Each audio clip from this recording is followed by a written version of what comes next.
Good morning. Welcome to week 3 of 8th grade social studies. I'm Mrs. Birch and I'm here today to talk to you about a new topic. Where for the last couple of weeks we've been talking about Native Americans. Well, today we're going to totally switch gears and we're going to go to Europe. Specifically, we're going to go to the early Middle Ages. So we're going to be looking at what happened to Europe after the fall of Rome. So our objective for the next couple of weeks is going to try to discover the military and governmental changes that are going to happen in Europe during the Middle Ages. So if you want to look at it, first of all, we have to look at geography. We always have to figure out where are we in the topic that we're talking about. Well, if you look at Europe, Europe is technically called one of the 7 continents, but actually it's part of a huge landmass. The world's largest landmass is a landmass called Eurasia. Well, Europe is, if you look, actually a peninsula off of Eurasia, and it's separated from the continent of Asia by a series of mountains called the Ural Mountains. So we're talking about Europe this week. There are two, if you look at Europe, you actually have medieval Europe, which is, they're big areas of territory. You've got the Holy Roman Empire and Eastern Europe and it's huge areas. Where if you look at modern Europe today, you'll notice that there are lots of different, actually different countries that are located in modern Europe. But we're going to be looking at medieval Europe.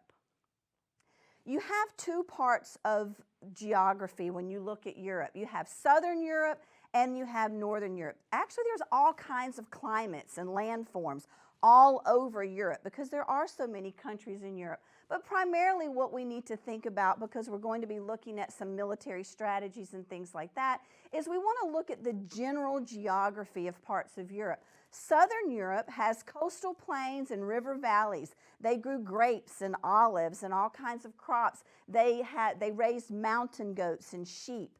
And then they had many peninsulas. Again, remember, a peninsula is a piece of land that is surrounded on 3 sides by water.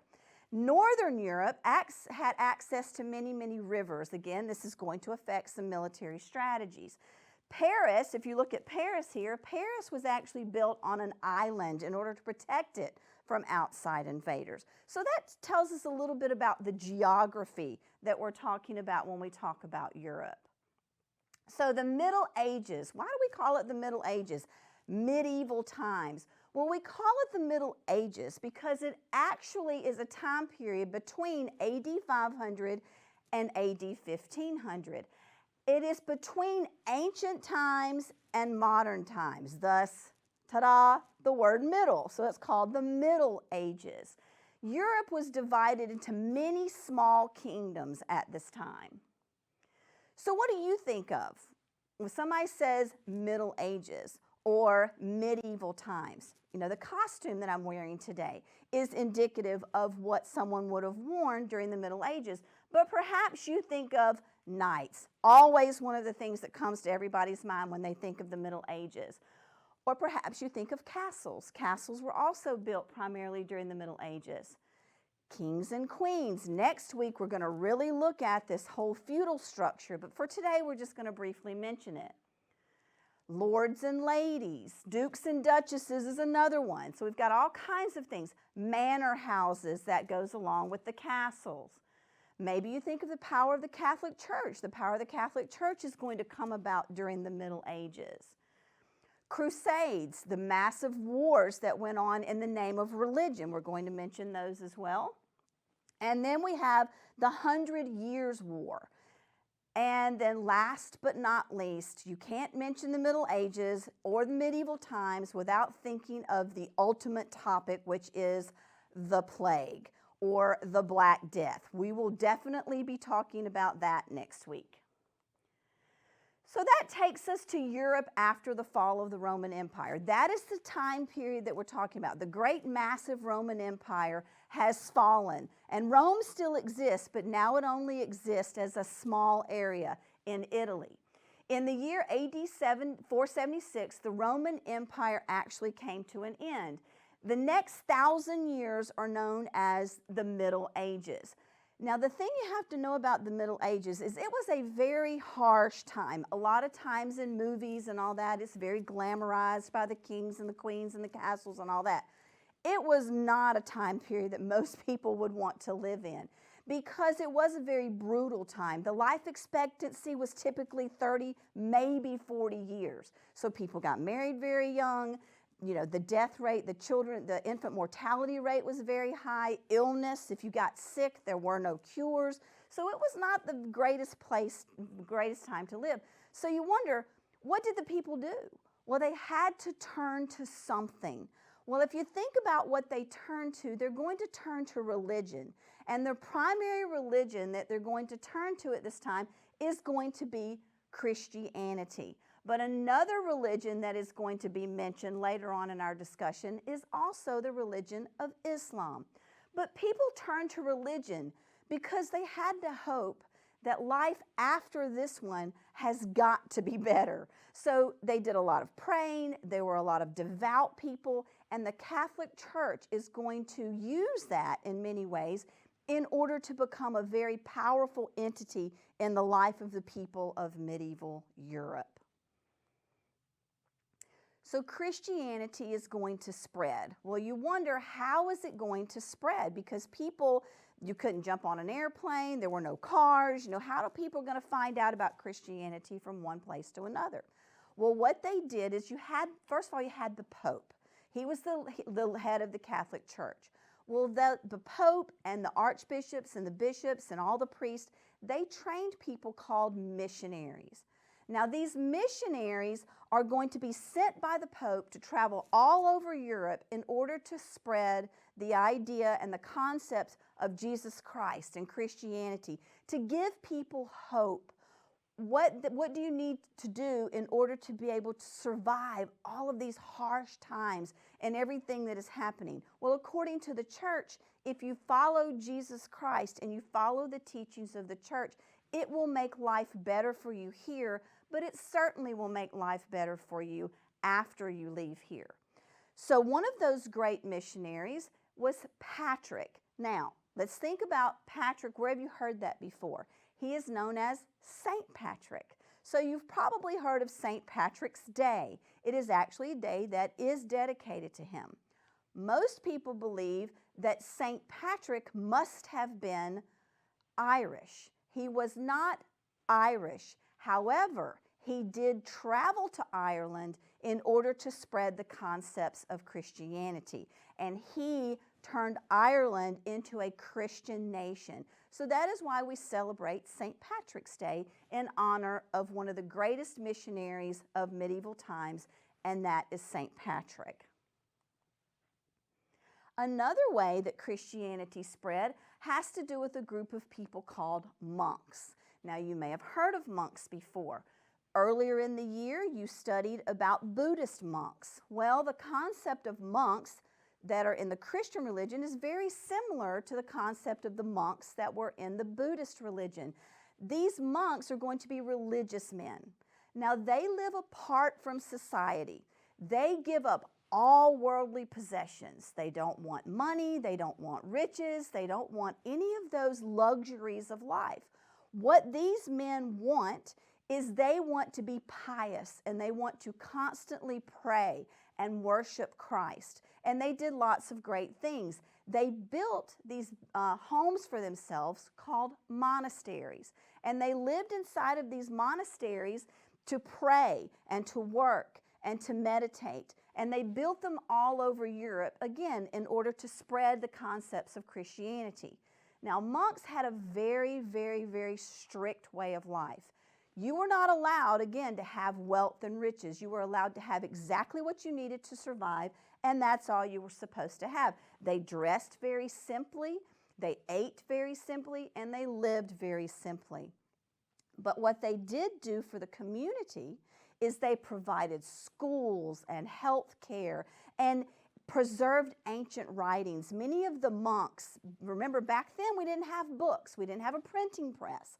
But what we did we have monks that would sit and for days on end they would handwrite on, papyrus paper or paper made out of the bark from trees and they did not have all of the fancy things that we have today. So if you wanted to record and keep records, you had to keep it, and it had to be handwritten. Well, that's what many of these monks did, is they actually handwrote all of those records for us. And that's why how we have many of the writings from ancient times is because of the work of many of these great monks.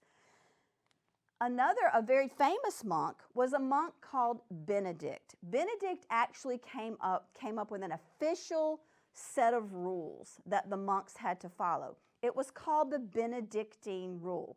Now, I have a quote here, and I'm only going to read part of it to you, but it says, for bedding, they needed a mattress, a blanket, and a coverlet, and a pillow. That's enough. And then if you skip down a little further, it says, if you were caught with anything other than what was provided to you by the monastery, then you would undergo the severest of punishments. Because remember, they do not want to have worldly possessions and worldly goods, but sometimes the human part of these men would come into play, and they may try to accumulate something that they didn't need, and that was strictly against the Benedictine rule. So they were given a hood, a tunic, some stockings, shoes, and a belt, and then they were told, you can have writing tablets, but that's all you need. You don't need worldly possessions. Now, while all this spreading of Christianity was going on by our missionaries and our monks, we're going to have something else that's going to start happening in medieval Europe. And this is going to be invaders. As Christianity was spreading all throughout, there were struggles that were taking place in who is actually in charge? Who is going to rule us? Because remember, there is no big Roman Empire that is telling everyone what to do. Now we have lots of separate kings and queens and different groups of people who are going to try to rule. Well, that looks you've got royals and nobles and the Catholic Church competing for power during this time. Well, another thing is going to happen, and that you're going to have people from the outside that are going to say, okay, there's a lot of turmoil going on in ancient Europe. So what do we need to do? We can actually go in and we can take over some of this land. So we have all of these powerful groups of invaders that are going to come into Europe and try to take advantage of the turmoil that's going on and the power struggles that are going on within Europe. One of those groups is going to be the Franks. Now, the Franks are a member of a Germanic-speaking tribe, and they are going to invade the western part of what used to be the Roman Empire, and what is present-day France and Belgium and Western Germany. And they are going to build a Christian kingdom during this particular time. So again, Christianity is very popular and very important during the Middle Ages. And actually the name France comes from the Franks. And so we have this first group of invaders that become very powerful in early part of medieval Europe. One of the most powerful and famous Franks is going to be Clovis or Clovis. Okay, so Clovis is going to come into power and during a key period of transformation. And he is going to be the first king of the Franks to unite everyone in the area that they are conquering into one cohesive territory. He is also Christian, and he is going to create one of the strongest kingdoms that European history has ever seen. Now, after Clovis, you're going to have another man. This man is going to be Charlemagne. Now, Charlemagne is also known as Charles the Great, and he was also a Christian. You see, there's a theme running through here with this Christianity thing. He is a brilliant warrior and a very strong king. He's going to spend much of his time at war conquering territory, because that's what great leaders did back then, is they conquered territory. And another interesting thing that is going to happen, because the church was very powerful, technically the Catholic Church was very powerful, the Pope of the Catholic Church is going to see what Charlemagne did. And what he's going to do is he's going to crown him as the emperor of what's left of the Roman Empire, and the Europeans are going to start sharing a common bond, and that common bond is going to be the power of the church. The next group of invaders that are going to come in are going to be Muslims. The Muslim religion is going to be coming into play during this particular time, and the Muslim armies are going to pour into southern France and northern Italy. The last group that we're going to talk about as far as invaders is going to be a fierce group of warriors known as the Magyars. The Magyars are going to come from Hungary. So we have all of these people that are going to be invading and trying to make France part, or make Europe part of their own. And I do have one more I want to talk to you about, which is the major one that we want to mention today. And you may have heard of them before, the Vikings. If you have ever watched the television and you've watched, there's a TV show out now, a series called The Vikings, very interesting to learn about the Viking people. The thing about the Vikings, they were very violent. But an interesting thing about the Vikings didn't want your land. The Vikings wanted your stuff, your gold, your jewels, all the wealth and riches that you have. They did not want to take over your land.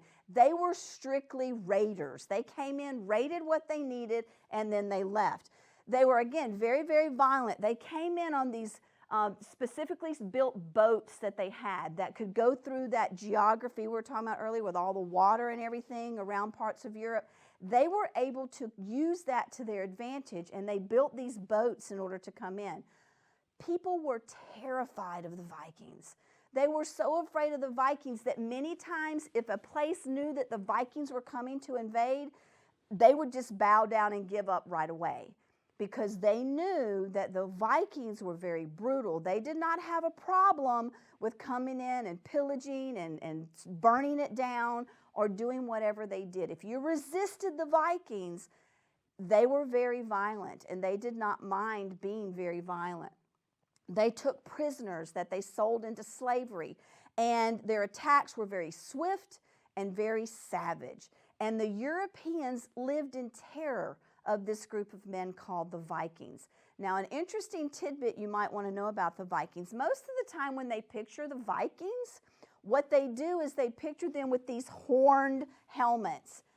The Vikings never technically wore horned helmets. No one is really sure how they got credited with that or why all of the Vikings are seen as that. They think maybe in some ceremonial type celebration, a Viking may have worn one at one time, but the Vikings really didn't. If you look at the pictures, they may have worn ornaments on top, but it technically wasn't horns. Or they just mainly wore plain metal helmets. So the Vikings, again, were a very, very powerful group of people. Now, something that I wanted to go over with you to end the day kind of a little bit is I'm a huge Marvel comic fan. Okay, I love the Marvel books and the Marvel comic books and the Marvel movies. I absolutely love those. And I want to tell you, you may have heard some of these things about the Viking religion.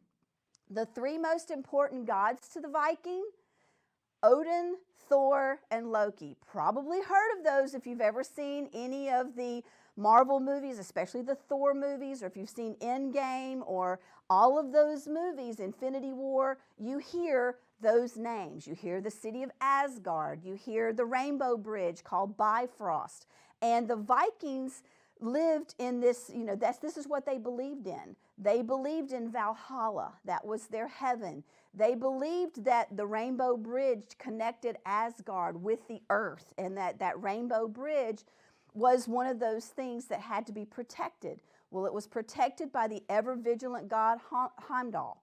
So you've got this thing that is part of history, but it's also part of our modern-day culture, because the Marvel movies and the concept of Thor and the idea of Thor are part of our everyday speech and what we talk about, but it's actually based on history and what went on in history.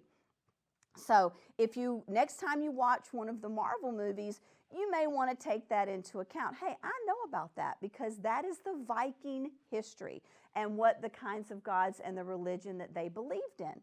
So we're going to stop there for today.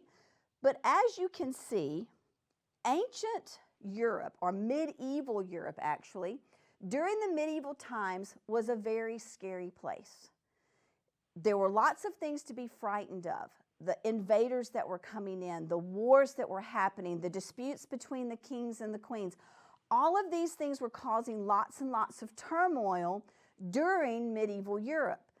Next week, we are going to continue and we're going to look at the ways the people of Europe are going to try to adjust. What are they going to do in order to survive these constant invasions and what's going on during their lifetime in medieval Europe? We are going to talk about how they're going to set up a feudal system. Who is at the top? How is the land going to be divided? And we're going to look at the feudal system in detail. And we're going to look at some more frightening things. We're going to look at some corruption in the church. We're going to look at some crusades and some wars. We're going to look at fighting in the name of Christianity or fighting in the name of Islam. So we're going to be looking at a lot of complex things next week. But I want you to understand that Europe is going to be one of those places that what happened back then is going to greatly affect how the world is shaped and what is going to happen, because the success or the failure of Europe made a difference in what's going to happen in our modern day world and what's going on in the world today. Much of the greatest history of the world comes out of this particular time period. It is sometimes called the Dark Ages. And the reason that it's called the Dark Ages is because many, many dark things happened. So next week, when we talk about some more of these things and how they're going to protect themselves from the invaders, we're going to talk about one particular invader that is not going to be human, and that's going to be the Black Death. We're going to look at the number of people who are going to die from the Black Death. And we look at our modern time today, and we look at what's going on with us and the coronavirus and everything that's happening out there. When you think about what happened throughout history, this is not the first time that we've had deadly diseases that are going to spread over the majority of the existing world. So next week we're going to learn about one that was much, much more powerful and a lot scarier than what we're going through today. Everybody, please stay safe, take care of yourself, and we'll get together again next week and come prepared to learn more about medieval Europe. Thank you.